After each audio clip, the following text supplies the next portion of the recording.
Tout de suite, je vous propose de plonger dans le bon vivre à la française, mais pas que, car les spécialités frontalières seront elles aussi mises à l'honneur. C'est parti pour le Salon des vins de la gastronomie de Chahaigne. Allez, suivez-moi. Eh bien, nous voici arrivés à Chahaigne. Je suis avec Joël Bressan qui organise ce merveilleux événement qui est le Salon des vins de la gastronomie. Ici, bonjour Joël, ça va bien? Oui, bonjour. Eh bien, je suis très heureux de vous recevoir pour ce 39e salon. 39e, dites donc, ça commence à faire. Et oui, j'ai commencé avec une quinzaine de clients, enfin d'exposants, et j'ai progressé pour en arriver là aujourd'hui. Alors, vous êtes le président des goutteux de vin. Les goutteux de vin, qu'est-ce que c'est? Les goutteux de vin, c'est un vieux Tourangeau. Il faut dire que la Charte, c'est aux portes de Tours, beaucoup plus près que du Mans. Et dans notre région, on goûte le vin, on les goûte, comme ils disent. Voilà. Donc, on a pris les goutteux de vin. Donc, c'est le nom de l'association. Et alors, les goutteux de vin, ils font leurs propres produits? Oui, on ne fait pas du vin, mais on a quand même, pour développer le produit de la Sarthe, les rillettes sont vendues par nous-mêmes, mais aussi fabriquées par nous-mêmes. Vous voulez dire que vous avez fabriqué cette semaine des rillettes spécifiquement pour l'événement? Exactement, voilà, avec tout aux normes exactement, avec tous les accords de tout le monde. Et ce ne sont que des bénévoles? Ce sont que des bénévoles qu'on vend à un prix dérisoire pour tous les gens qui veulent des rillettes du salon. Ça, c'est fantastique. Et alors justement, en parlant de bénévoles, parce qu'un événement comme celui-ci, vous ne pouvez pas le faire tout seul, combien y a-t-il de personnes qui ont travaillé Alors avec moi, j'en profite bien sûr pour remercier tous ces bénévoles qui depuis mardi matin travaillent avec moi. Parce que physiquement, ils en font beaucoup plus que moi. Hein. Mais on est 25. 25, et il y a une quinzaine de personnes à 100% au travail. Eh bien, on les salue parce que c'est un superbe travail, c'est un lieu magnifique, c'est convivial ici, c'est familial et on adore ça. Et alors justement, combien y a-t-il d'exposants cette année, Joël? Alors disons qu'il y a 68 exposants, il y a une cinquantaine en vignoble, et puis après en gastronomie, avec l'ensemble des produits qui ressemblent un petit peu à toute la France, la Corse, les Pyrénées, les Vosges et la Sarthe. Oui, l'art de vivre à la française, on ne peut pas dissocier le vin de la bonne gastronomie. Alors justement, vous avez une véritable volonté d'ouvrir tout ça. Donc on parle de nos produits du terroir, mais on parle aussi de toutes les spécialités frontalières. Et je crois savoir qu'il y a un stand qui est dédié aujourd'hui à l'Espagne. Oui. C'est ça, pour la première fois et avec une intention de développer tous les pays étrangers à la France. L'Italie, l'Espagne, la Belgique avec sa bière, l'Allemagne avec d'autres produits. Ça me plairait beaucoup d'en arriver là dans les prochaines années. Alors justement, je vais aller m'adresser... Bonjour, elle est en pleine vente, la dame. Bonjour. Bonjour, comment vous appelez-vous? Nathalie. Enchantée Nathalie. Alors Nathalie, ici on est à l'heure de l'Espagne. Chez les Espagnols, ça commence tard, c'est 16h, on commence à manger tout ça. Exactement. Donc on est pile poil au bon moment. Alors racontez-nous un petit peu tout ce qu'on va trouver sur votre stand. Alors déjà, pour vous expliquer, ce sont des produits qui viennent de ma région, donc qui est l'Estrémadure. Donc on est vraiment au-dessus de l'Andalousie, frontière portugaise. Et donc là, je travaille en direct avec des petits producteurs. Donc vous trouverez tout ce qui est charcuterie ibérique, vraiment issu des cochons noirs qui sont élevés en liberté, des huiles d'olive, des vins, bien évidemment, parce qu'on a quand même un certain nombre de cépages. Mais les vins espagnols, enfin de votre région en l'occurrence, sont des vins comment? Parce que chez nous, par exemple, on a des vins tanniques, on a des vins qui sont plutôt fruités, des vins qui servent pour l'apéritif, d'autres pour... Et donc là, on est sur des vins qui sont comment? Alors, j'ai un vin qui est très fruité. D'ailleurs, j'ai tout vendu. Il m'en reste plus une bouteille. C'est super, ça. C'est ça. Donc, pour ce vin-ci, on est sur des notes de cerise noire, cerise. Et c'est ce qui a vraiment plu aux gens. C'est un vin qui est surprenant. Alors justement, à consommer avec modération, l'alcool, bien sûr, on n'en abuse pas, c'est mauvais pour la santé, on le rappelle. Donc très bien, donc ça c'est un vin qui se marie avec tout. Qui se marie beaucoup avec le chocolat, avec en termes de plat, avec des viandes grillées, et puis surtout aussi en apéritif. Très bien. Et alors donc sur tout ce qui est, alors là ce sont des huiles, n'est-ce pas? Huile d'olive, vinaigre balsamique, donc 100% naturel, aucun additif, pas de conservateur, pas de colorant. Formidable. Et donc on a 4 catégories de saucissons, c'est ça? C'est ça. En fait, vous avez plusieurs types de chorizo ibérique, toujours 100% naturel, du doux, du piquant, du chorizo à cuire et même du chorizo de bœuf. Ça, c'est une belle invitation au voyage, tout ça, ça me donne faim. Exactement. Dites donc, alors là, vous m'arrangez pas. Bon, alors on l'a dit, on va faire un tour des régions, on va continuer, merci beaucoup Nathalie, on continue notre petit périple, on va pas pouvoir tout voir, mais on va voir certains. Allez, je vous suis Joël. Oui. Alors là, Joël, on est parti dans une autre région. On était en Espagne, on arrive... Voilà, dans le Champagne, voilà, avec un de mes amis, parce qu'il faut bien mentionner qu'au bout de tant d'années, les exposants sont devenus vraiment des amis. Et là, ça fait une trentaine d'années que tu viens ici. 29e voilà. Édition. 29e édition pour nous, cette année. Formidable, donc vous êtes plus, on va plus dire que vous êtes un petit nouveau. Alors vous, j'ai l'impression que vous travaillez en famille. Voilà, c'est ça. Donc avec mon épouse et mon fils qui vient nous porter renfort et pour présenter toute cette gamme de produits de famille. Donc on est dans la transmission. Alors comment, justement, vous avez une exploitation, comment ça se passe chez vous? Alors exploitation familiale, donc 5 hectares de vignes exploitées en Champagne et principalement vendues en bouteilles, donc sur des salons, sur les marchés et également aux producteurs, enfin directement à la propriété, aux particuliers. Pardon. Formidable, c'est super d'être directement avec des producteurs exploitants comme vous.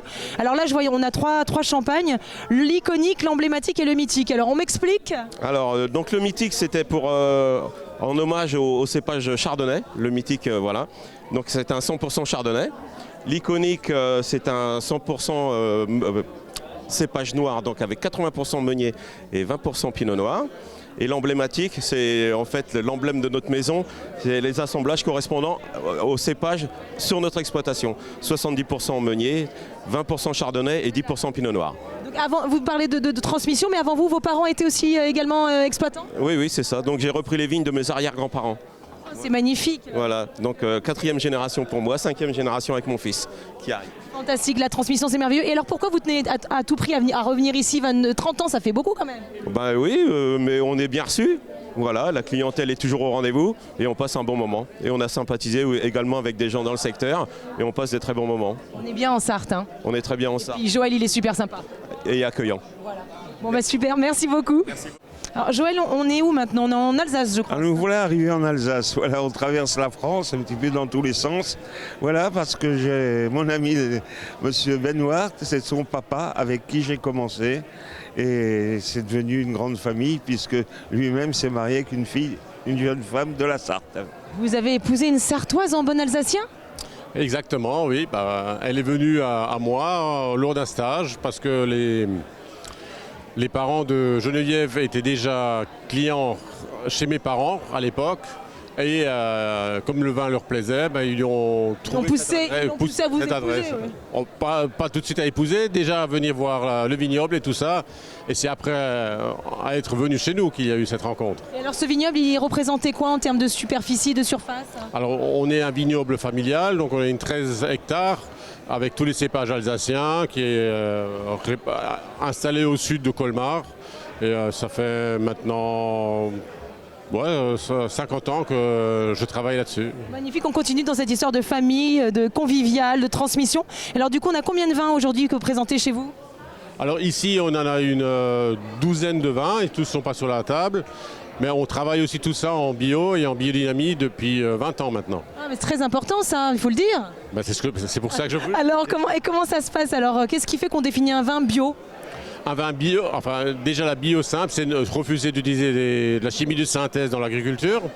Et la biodynamie, c'est utiliser tout ce qu'il y a dans la nature pour soutenir la plante. C'est plutôt pour aider la nature à aller dans le sens qu'on veut, plutôt qu'à vouloir la combattre par des cides, que ce soit les pesticides, les insecticides. Et alors du coup, en termes de qualité, en termes de goût, il y a une différence ou pas? Alors pour moi, oui.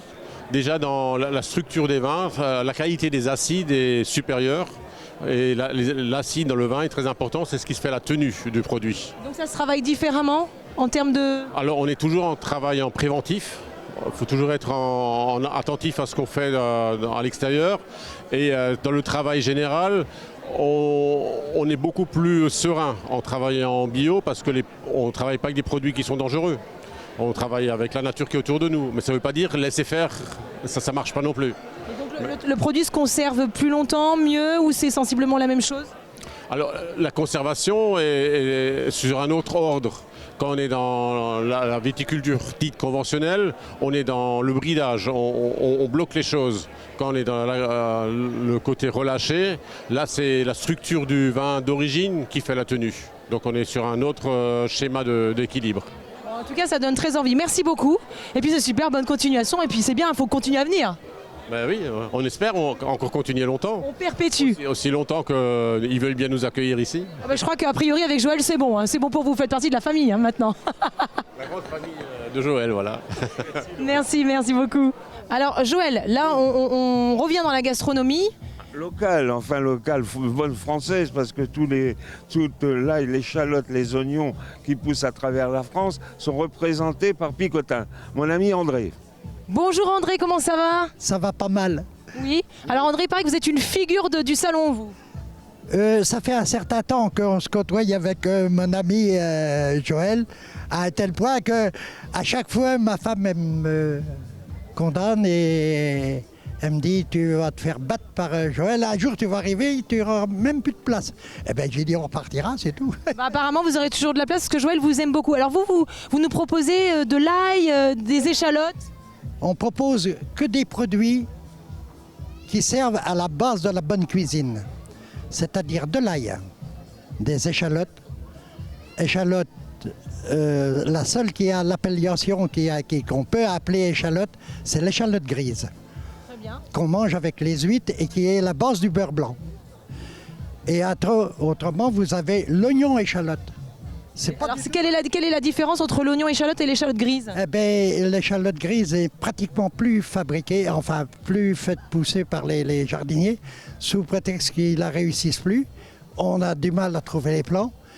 Il faut bien expliquer avant comment replanter l'échalote grise. Et tous les gens qu'on refait replanter de l'échalote grise ont une réussite super. Mais de l'échalote grise, c'est celle qu'on mange avec les huîtres. C'est la plus parfumée donc. La plus parfumée, c'est celle qu'on... la conservation arrête au mois de janvier-février à peu près. Et... Il a parlé du beurre blanc parce que votre épouse elle est derrière puis elle dit hey, dis donc le beurre blanc. Oui. Ah, mais... Attention vous allez vous faire gronder vous hein. Non, on va pas se faire gronder. Mon épouse, c'est ma tête pensante. Donc c'est votre moitié quoi, c'est vraiment... Ça fait combien de temps que vous êtes mariés sans indiscrétion? Un certain nombre d'années, ça... Ça se dit pas? 26 ans, vous inversez les chiffres. Oh c'est magnifique, bah nous on n'y arrivera pas notre génération, c'est moi qui vous le dis. Bon bref, revenons... Vous êtes pas sage. On n'est pas sage. Revenons-en à nos oignons et à nos oignons échalotes et à notre ail. Donc du coup c'est pour agrémenter les plats. Ça fait combien de temps que vous faites ça? Une cinquantaine d'années. Et ça c'est de famille? Non, c'est quelque chose qu'on a créé. De toute le mot picotin, c'est pas mon nom c'est notre nom de commercial. Très bien. On a créé ce nom commercial, je le dois à mon beau-père. On rentrait de chasse un jour et il me dit faut qu'on emmène du picotin. Voilà le nom que je cherchais. Et c'est resté.